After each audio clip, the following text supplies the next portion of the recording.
no matter what I'm doing, like in the morning, in the evening, I am nen. There is like the nembutsu nen. So I am calling up to mind the nembutsu. I am living the nembutsu. I am like breathing it. And so whatever that relationship means to you, we just try to, flow with that a little bit. So it'll start slow. We'll do it 3 times only. And I'll kind of speed up a little. So feel free to join in, to listen. Same invitation applies.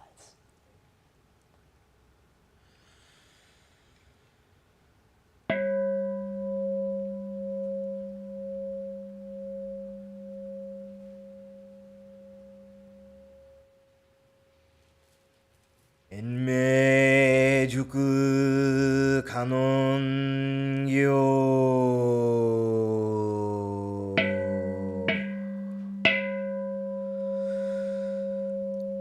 Kanze on namu butsu yo butsu in yo butsu en bupo so en joraku ga jo chonen kanzeon wonen kanzeon nennen jushingi nennen furishin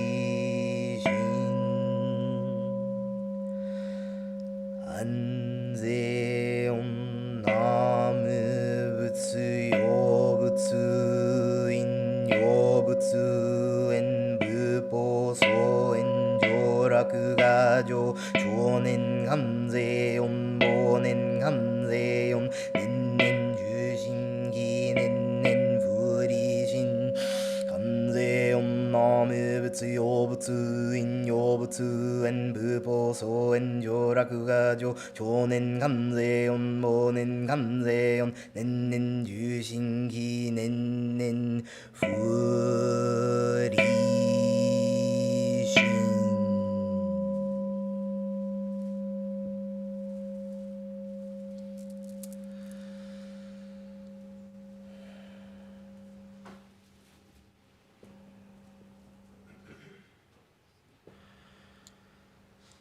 May we move with that kind of compassion of Amida, of Kanon. May we at least aspire to taste it, right? There's no need to perfect it, but just go after, a little taste of what does this feel like when one thing I connect with a lot when I feel like lost or confused about, or like a lack of hope. I'll think of just like the last time I really just like cracked up with somebody, like just laughed really hard with a friend over anything. And how it feels to like full body laugh, like loose belly, don't care what I look like, maybe I'm snorting a little bit, that kind of like letting go of not sucking in my belly at all, not doing any sort of self-conscious thing other than be conscious of the self that is born within that love. Like, who am I near my most beloved, safe people? And how do I bring that me into each space that I enter more and more? And so we'll move into my last, before our Dharma reflections, real offering, which is outside of Buddhist literature and more into my own like abolitionist lineage. I have Black ancestry as well from like West Africa, so we have our little charms are from that. And I've been working with spirituals. If you've heard of those, a lot of songs that were born from plantations, from enslaved people on the States who were creating songs not only to sing and to be able to feel and grieve while they worked, but to communicate, to talk to one another, and to really build their communities. And just like folks in the Jodo Shinshu path have had to like reconcile with being in the States and figure out how to preserve their, cultures and traditions within a new place. Enslaved folks had to figure out how to like combine religions and figure out where they could fit their own things in.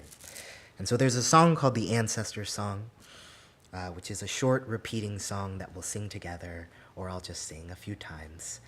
And it will be, this is our, we opened up with a mantra, kind of offering to the bodhisattvas, the Buddhas. We sang a chant that is offering to those Enmejuku Kanongyo, specifically for those past, present, and future, so for, all beings. And then this will be kind of our specifically to the past. So we sing this song to our ancestors as a song of remembrance. I learned this song on a retreat, and it really has stuck with me and been beautiful to sing in community. So this will be, thank you for, if you've sung or not, for sitting with us in group singing. That's, I feel like, one of the most vulnerable vibes sometimes, but it's really a dare to be your full self, right? To let go of outer perception and to just feel, experience, allow, the light of Amida to kind of brighten you up a little. So I'll play, we'll go a cappella for this one, just our voices. I invite you just to take a few breaths in and out.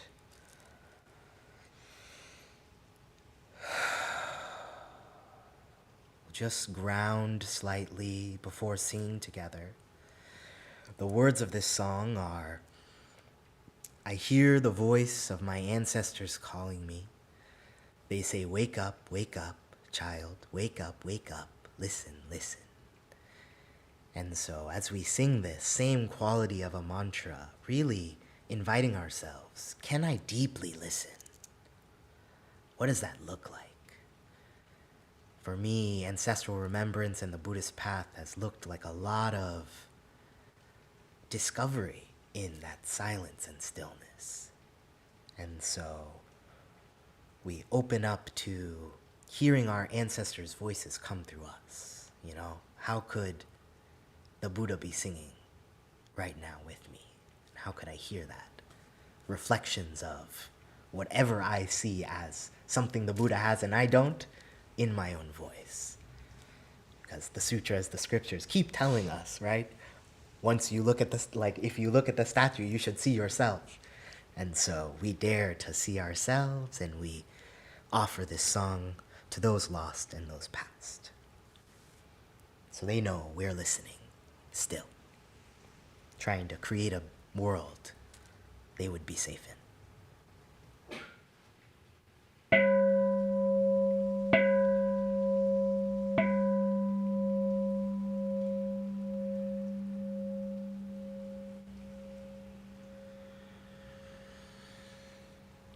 I hear the voice of my ancestors calling me.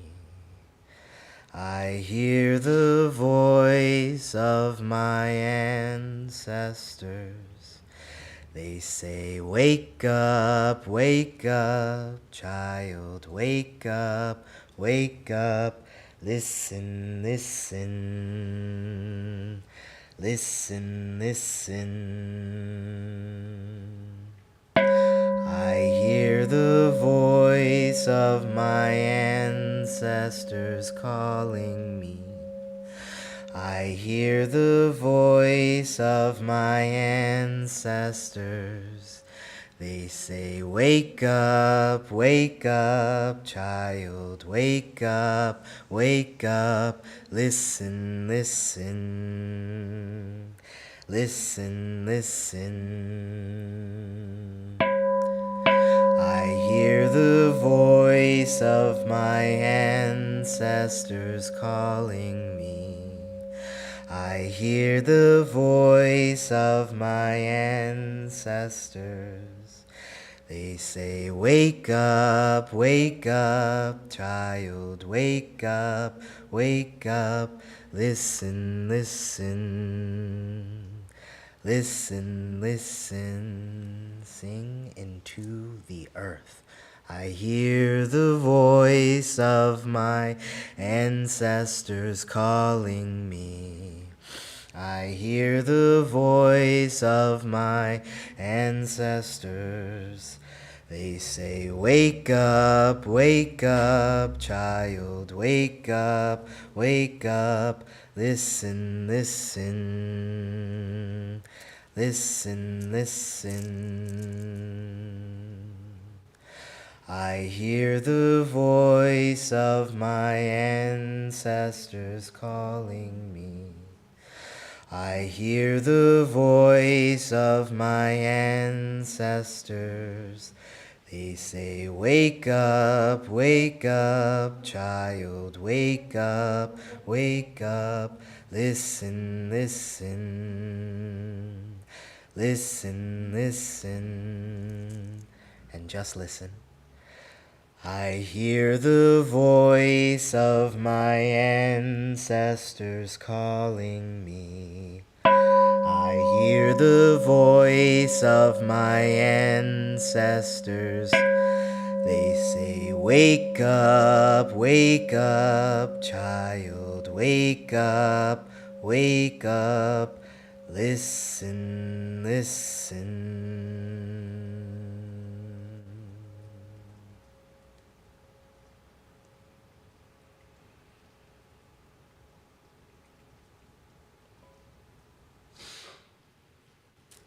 Within our deep listening,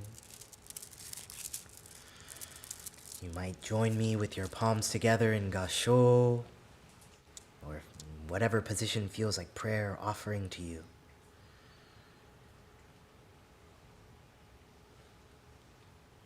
And if we could, internally say it as loud as you can, or if you're at home, you could talk out loud too. You could whisper here. We might make a vow to listen for the clear voice of our ancestors.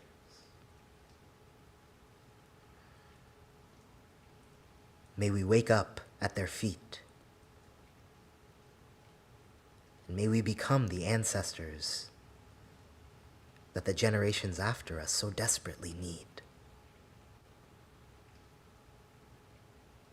Namo Amida Butsu. Ashe. Thank you.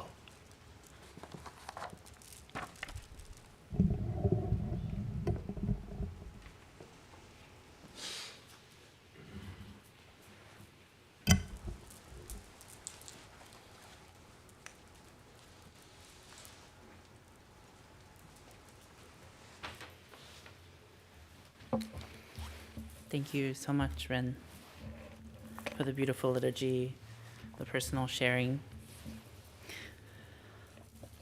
Now we'd like to move into the main event, I suppose. The reason why we're here is to honor the trans and gender nonconforming people who we've lost to needless violence over the past year.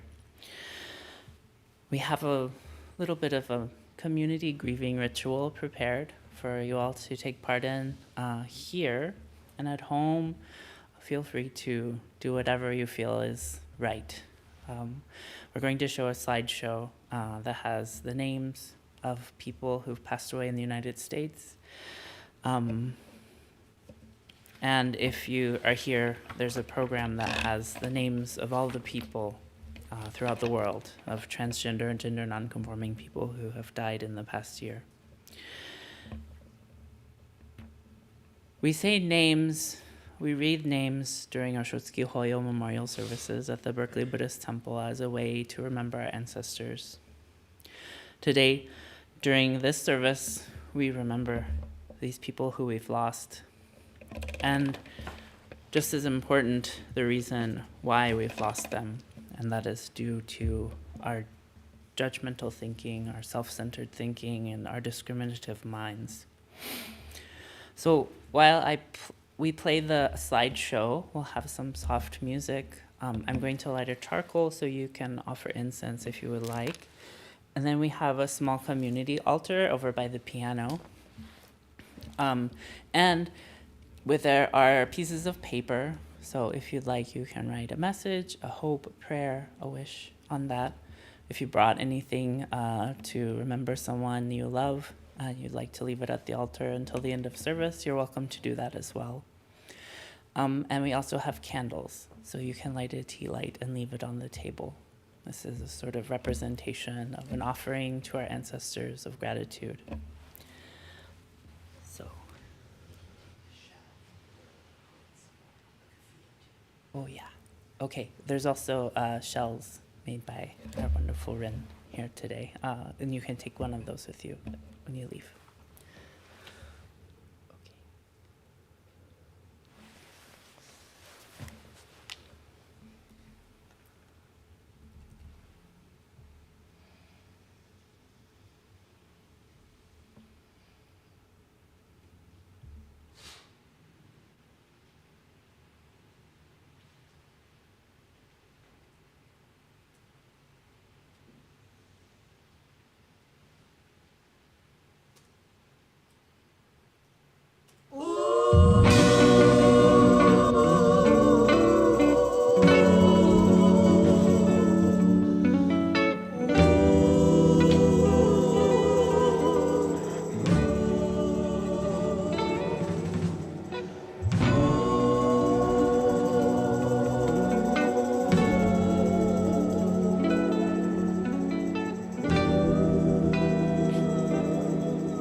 When the night has come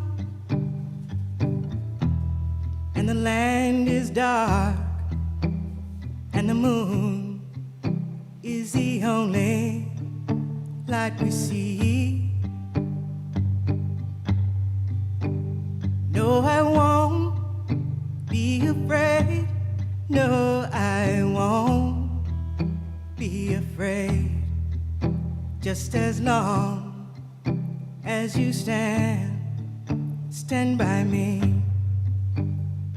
Oh, darling, darling, stand by me. Oh, stand by me. Oh,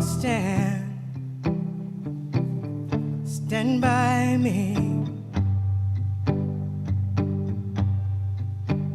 If the sky we look upon should tumble and fall, or the mountains should crumble to the sea. I won't cry, no, I won't shed a tear, just as long as you stand by me. Oh, darling, darling, stand by me. Oh, stand by me. Oh, stand by me.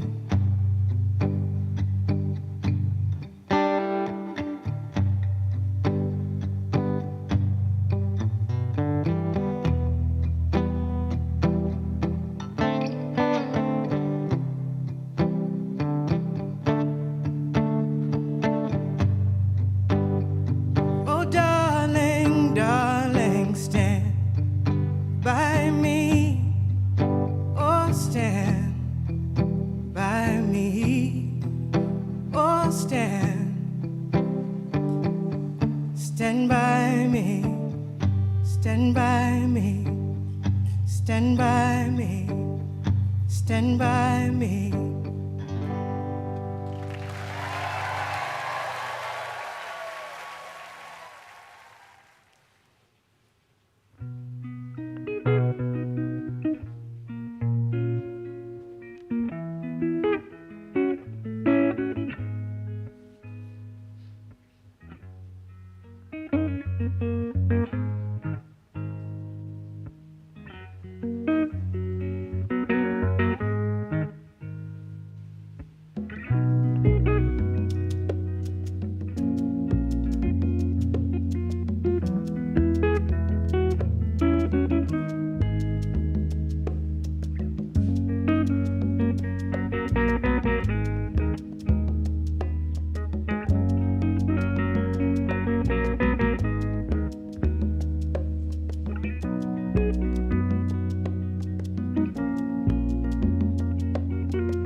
Don't you know, we're talking about a revolution. It sounds like a whisper.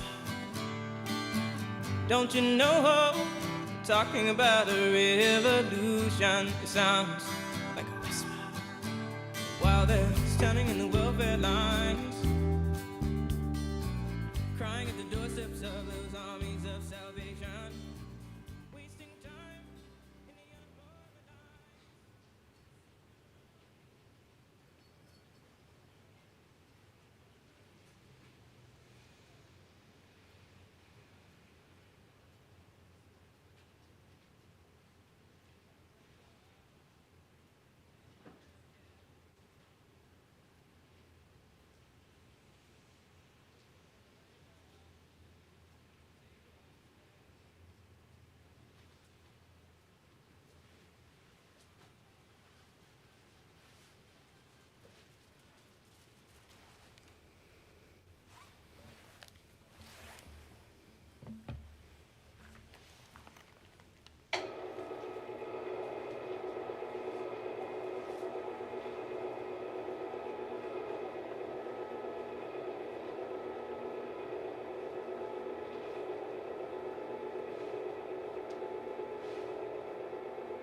Okay. If you didn't get a chance to come and light a candle or write a note, we'll leave the altar up after the service, if you'd like to do so. For the last part of our service, I'd like to invite Rin for a Dharma reflection.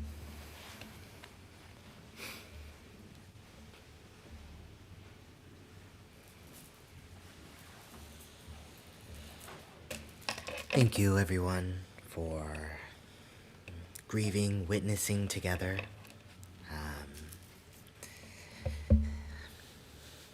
I was gonna say I'll keep my Dharma chalk very short, but it'll just be regular short. I really appreciate thinking about remembrance as an action, as something we do, not just something that happens. And broadly, in the Buddhist sense, there are 3 types of actions, 3 ways you can do something, right? With your body, with your speech, and with your mind. Those are the 3 types of action: verbal, mental, or body, speech, mind, physical. And so when we remember our ancestors, when we witness loss and tragedy like that, there's an opportunity to unify our body, speech, and mind with our ideals of the world, with what we think the world should be, with what we think the world could be. And so, in gathering, in remembrance, we use our bodies, we physically gather, or we gather, at home to show up. We use our speech, we speak to each other, we sing, we chant, we offer liturgy, and we use our mental capacity, our spiritual capacity, hopefully to witness and to really let in not just the names of these people, but to honor their deaths with our understanding and with our seeking to create conditions that allow for thriving. And in thinking of remembrance, it makes me think of the Buddhist version of the mustard seed story, where there's a woman who's lost her child, right? And she's holding her lost child and just bereft with grief. And she's going around, begging for help. Somebody help me, my child is lost. And somebody says, oh, go to the Buddha, he's in town and he can help you with this. And so she goes over there and asks, can you help me bring my child back to life? And he says, yes, I can. You just have to bring me a mustard seed from a home that has not been touched by grief. And so she goes knocking on door after door of her neighbors. Excuse me, do you have any mustard seeds? I really need one. And everybody's like, yeah, of course, let me just give you one. And she goes, oh, wait, but has anybody died here? Have you grieved anyone? She goes, oh, yeah, my brother died 3 years ago. Or, oh, yeah, my mother just passed, so on and so on. She goes throughout the village.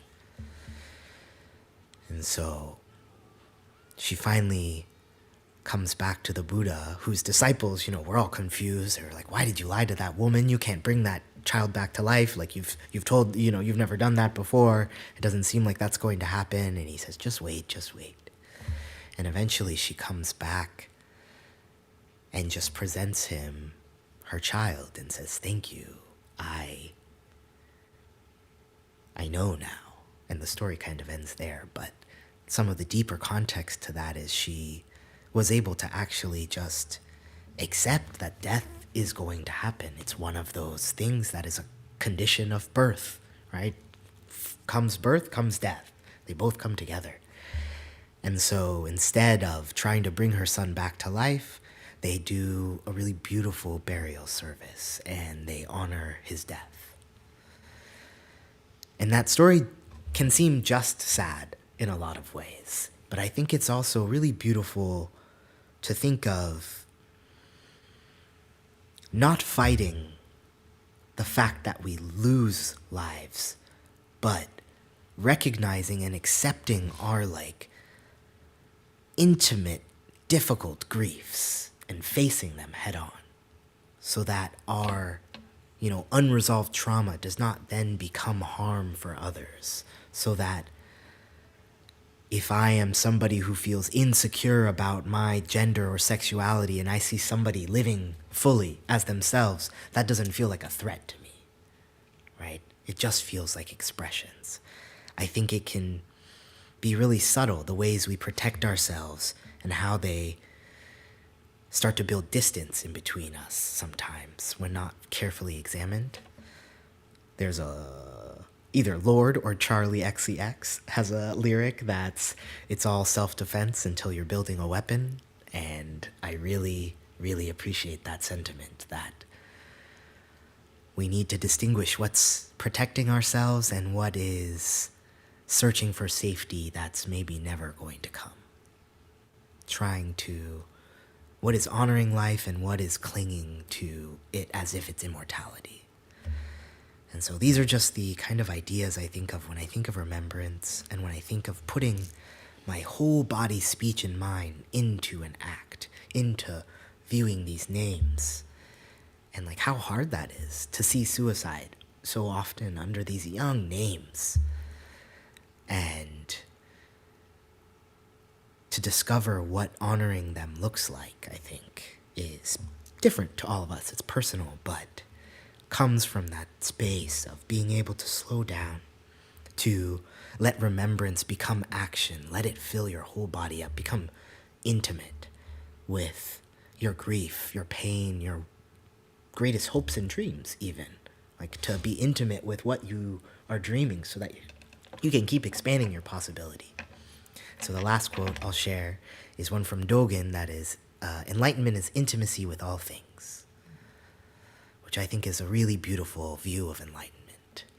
How do you become intimate with your fear, with your anger, with your rage, with your sorrow, with your grief, with your joy, with your passion, with your dreams, with yourself, with your connection with Buddhas, bodhisattvas, ancestors? so that we may truly understand before we move, and then that when we move, it's full of that understanding, right? That's kind of how I understand compassionate action, wisdom-filled action, action that stems from a place of understanding, and understanding that stems from a place of compassion, kind of a circle. So that's my Dharma reflection. Thank you all so much. I really appreciate you. Namo Amida Butsu, Namo Amida Butsu, Namo Amida Butsu. And I invite CJ back. I haven't been giving you transitions, but I invite CJ back, Reverend CJ.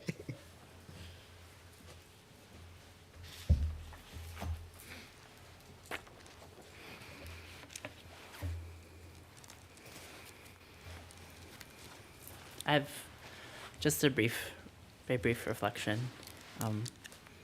If you would like to, please join me in Gassho. Namo Amida Butsu. Namo Amida Butsu. Namo Amida Butsu. Namo Amida Butsu. Namo Amida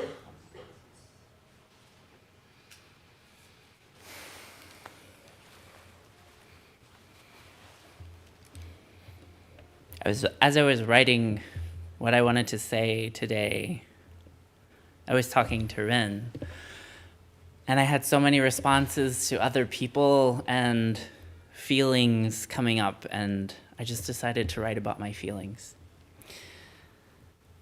And so today, on this Transgender Day of Remembrance, as many other days, I'm filled with a lot of emotions. But one that seems to be particularly palpable for me is a sense of rage and anger. As a Buddhist minister, I often find that I'm not allowed to express my anger very often. In most sanghas, I think we sort of expect our teachers to remain composed and full of equanimity. That's the goal in Buddhism, right?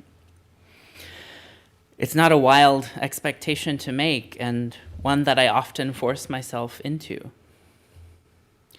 I wonder if it's a sort of expectation that's really fair for any of us, though. Especially according to our teachings of Jodo Shinshu, which emphasize our own limitedness as unenlightened beings, in need of a lot of help from the Buddha, from wisdom and compassion.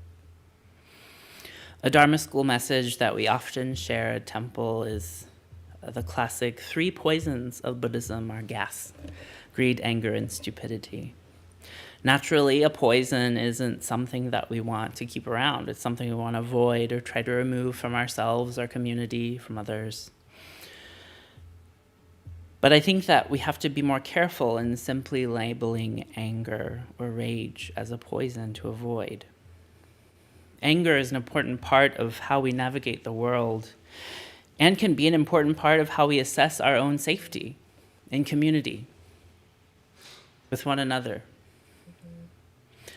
I would suggest that rather than avoiding our anger or really any other emotion for that matter, we approach it with openness and curiosity in a spirit of non-judgment. I know that it's silly, but I often ask myself, what would Amida Buddha say to me or do if I'm feeling particularly activated in my emotions? And I think that they would encourage me to be kind and gentle to myself. I know that the golden chain or the rainbow chain doesn't necessarily come from our sutras, but it is an interpretation of our teachings. And so instead of avoiding my anger, I can look into its roots and see where it comes from. And that place is a place of pain. When I see so many people and how they faced, I think of the very last minutes of their lives. Suicide ideation is something that I've struggled with all of my life, and that's a terrible place to be. Facing physical violence from other people, probably group of people, is really frightening. And I can't imagine how terrified my loved ones were before they died. And so I often think that that hurt comes from seeing the hateful causes and conditions that led to violence against our trans and gender non-conforming community, my community. A common practice among virtually all Buddhists is the metta, or loving kindness prayer, May it be safe, healthy, and happy. May you be safe, healthy, and happy. May all beings be safe, healthy, and happy. But this prayer doesn't preclude our anger, but rather an elimination of the root causes of anger. Liberation from our anger as transgender and gender nonconforming people requires justice for us and for our people. And not just justice for our people here who live on Turtle Island, but for people all around this great earth. As we gather here today, I invite all of us to feel the fullest extent of all of our emotions without judgment, and to hold one another with loving kindness. In closing, I'd just like to share a few lines from Chinese Pure Land Master Zhong Xiao, who describes the Buddha's boundless compassion in the following way. He says, "It is like the great earth, for it sustains the birth of all beings. It is like the great waters, for it washes away the scum of all obscuring passions. It is like the great fire, for it burns the firewood of all views. It is like the great wind, for it goes everywhere in the world and is without hindrance." In these times of trouble, may we cling to the compassion of the Buddha. And I don't mean going up and hugging a statue, I mean seeing that compassion in one another. For if Amida Buddha is truly the Buddha of limitless light and life, then that Buddha works through the many actions of those around us. Please join me in Gassho. Namo Amida Butsu, Namo Amida Butsu, Namo Amida Butsu, Namo Amida Butsu, Namo Amida Butsu.